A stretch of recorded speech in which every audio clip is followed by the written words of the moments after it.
You've probably heard or seen online the phrase lawsuit era guitar, but what does that actually mean? And why are we paying a tax for the pleasure of having one of these guitars? Was Gibson suing every guitar company out there in the 1970s? And are these guitars actually worth something today?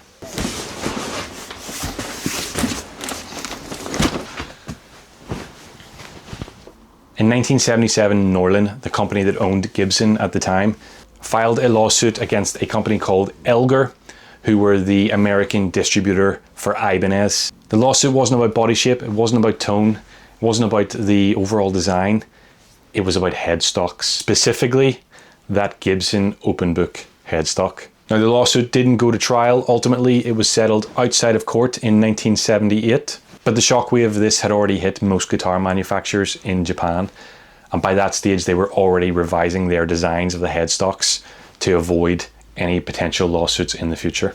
Still, many of these 1970s Japanese guitars are seriously good instruments, and I wouldn't pass one up. But there definitely is a tax being added by sellers for having a true lawsuit era guitar, whatever that is. Ibanez, Tokai, Greco, to name a few, they were all producing extremely high quality instruments which were rivaling their USA counterparts. And this was an issue for Gibson. Not only because they were copying Gibson's designs and building on them and in some cases making them better, but they were taking customers away from Gibson. But they have become collectible today, and it's not just for the lawsuit era myth, which seems to be a weird buzzword we're all using, but because they actually play and sound amazing.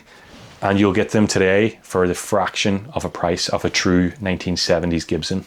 But don't let the lawsuit era label trick you into overpaying for a guitar, because not all of them are as valuable as some sellers are making out.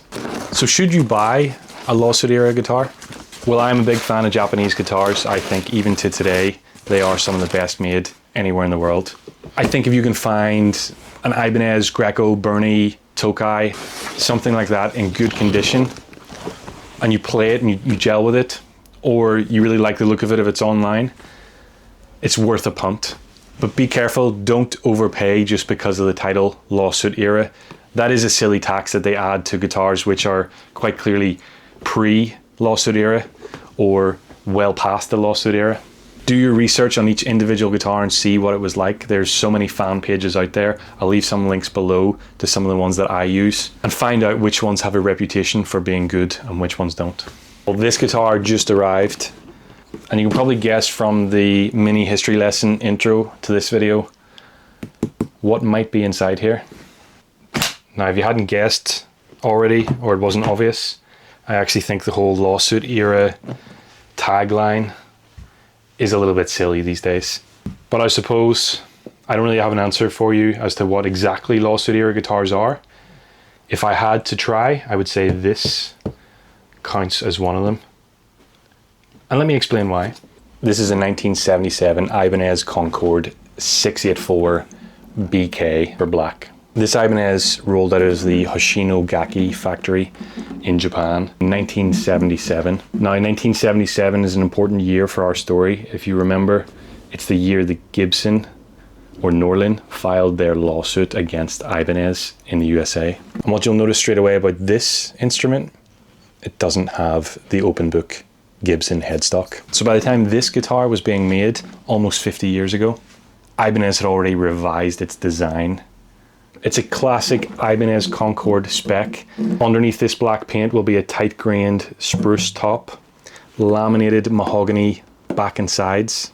The neck should be a one-piece mahogany neck with the rosewood fingerboard and our split block inlays, or parallelograms maybe, I don't know.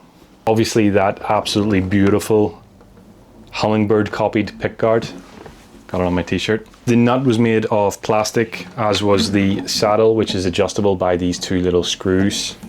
Something akin to that 1970s Fender acoustic I had. This one has the Star logo tuners.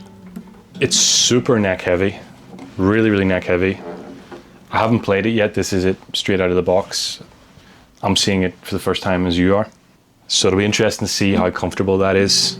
There was a 684E of this era, which stood for electric or electro.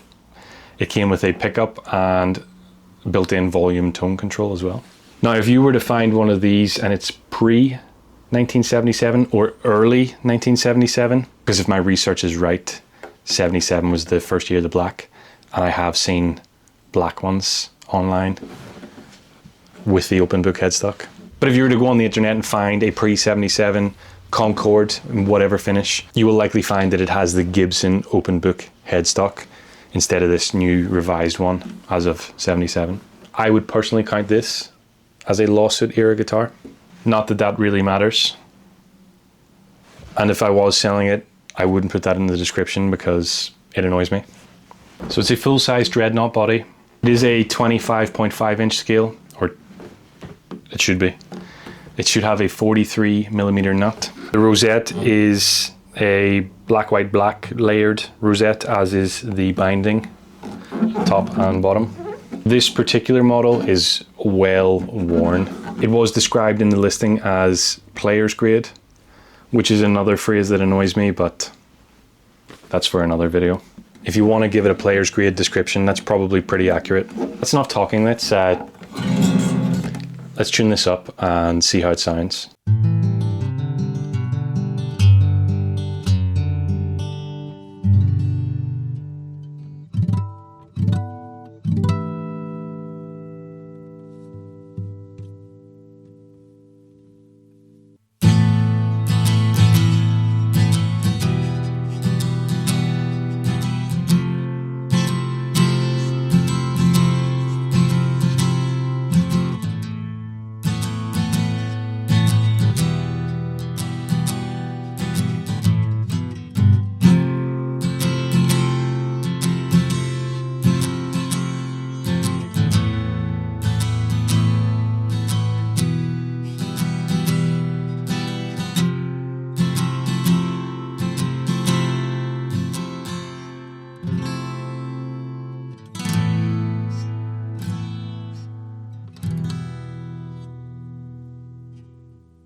Let's tune it down and try to do something else, if I can.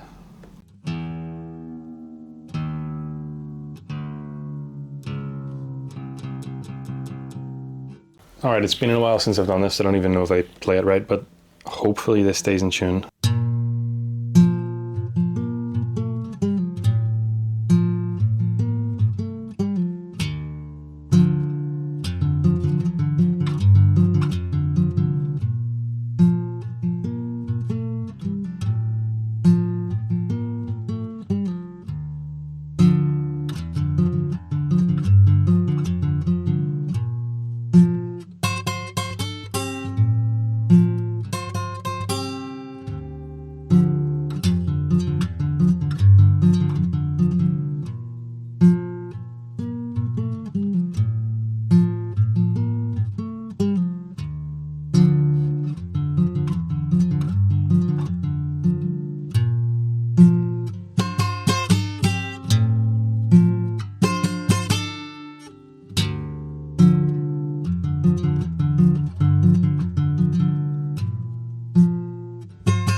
Yeah, you know what? I give it a fair try. You get the idea.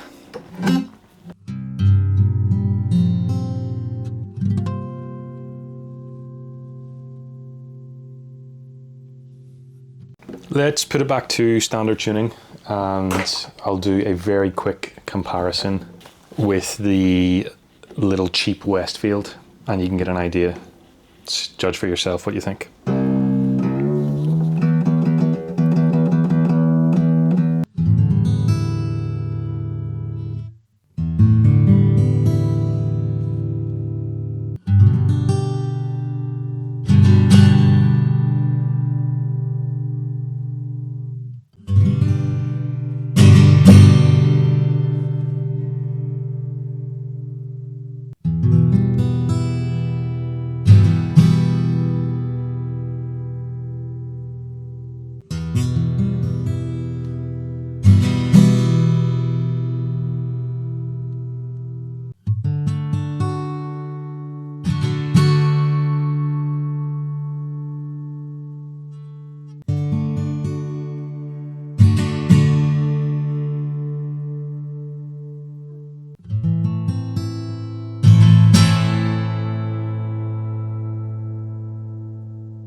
Now, I think it's important to say that these so-called lawsuit era guitars aren't the same as some of the crap you'll find today, namely Chibsons. The Chibsons of today, well, they're just straight up counterfeits. They don't have the pedigree that these guitars have. Yes, these guitars were copycats, but in the 1970s, these companies like Ibanez, they weren't stealing Gibson's logo, they were labeling the guitars with their own logos, and they were making legitimate, well-built, well-crafted instruments with what I believe was craftsmanship that sometimes surpassed that of Gibson's. And that's the key difference. They were competitors. They maybe copied elements and tried to market their guitars by stealing design ideas, but their guitars were their own thing. And I personally think we should give them the respect they deserve, regardless of whether you want to call them lawsuit era guitars or not. Now, whether you think it was morally wrong for Ibanez, Greco, Tokai, whoever, at the time to copy Gibson's prized designs, it's up to you. You can make your own mind up. But my personal opinion is if Gibson had just built quality guitars in the first place, nobody would have tried to copy them. No, in all seriousness, without that era, without the drive that the big brands like Gibson and Fender give these Japanese manufacturers, I don't think we would see the quality instruments that we see today, long surpassing the 1970s. If you've ever had a made in Japan guitar from some of the factories, like the Fujigen factory, right through to the 80s, 90s, whatever the case may be, you'll understand how good those guitars are. Would they have existed without this whole lawsuit era? Who knows? But I'm glad it happened. And I'm going to go enjoy this guitar for a little bit.